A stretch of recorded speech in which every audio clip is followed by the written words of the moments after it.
We tend to think of great listeners as rather passive, just sitting quietly and allowing the other person to speak until they're done. However, research suggests that the skilled listener is actually quite busy.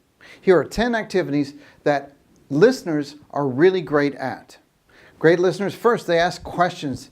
That demonstrates that they're interested, and that moves the conversation ahead. Asking follow-up questions gives that speaker some positive feedback.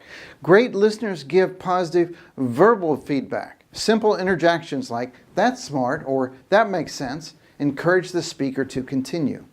Great listeners remove all distractions. Turning off your cell phone, putting things away is the key to effective listening. Great listeners maintain eye contact. One of the clearest signs that we ever have that we're being listened to is when the listener is looking at us.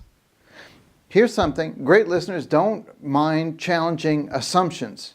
It's clear that we are fully engaged when we are listening, when we are thinking, and when we're asking questions. Great listeners also ask for clarifications. Clarifying questions can help the speaker communicate with more precision and for the listener to clearly understand everything. Great listeners question the jargon and any terms they aren't completely familiar with. Many misunderstandings and miscommunications happen because the speaker and the listeners assume different meanings for the same term. Great listeners reframe and restate what the speaker has said. Reframing produces clarity of communication and prevents disagreement of what was said versus what was meant.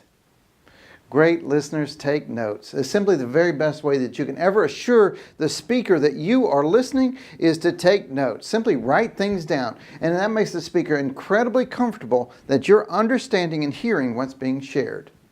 And finally, great listeners follow up. They send an email the following day or a text message right afterwards that clarifies their understanding of the conversation. Improving communication, of course, requires us to become better speakers, but it also requires us to improve our ability to listen as well.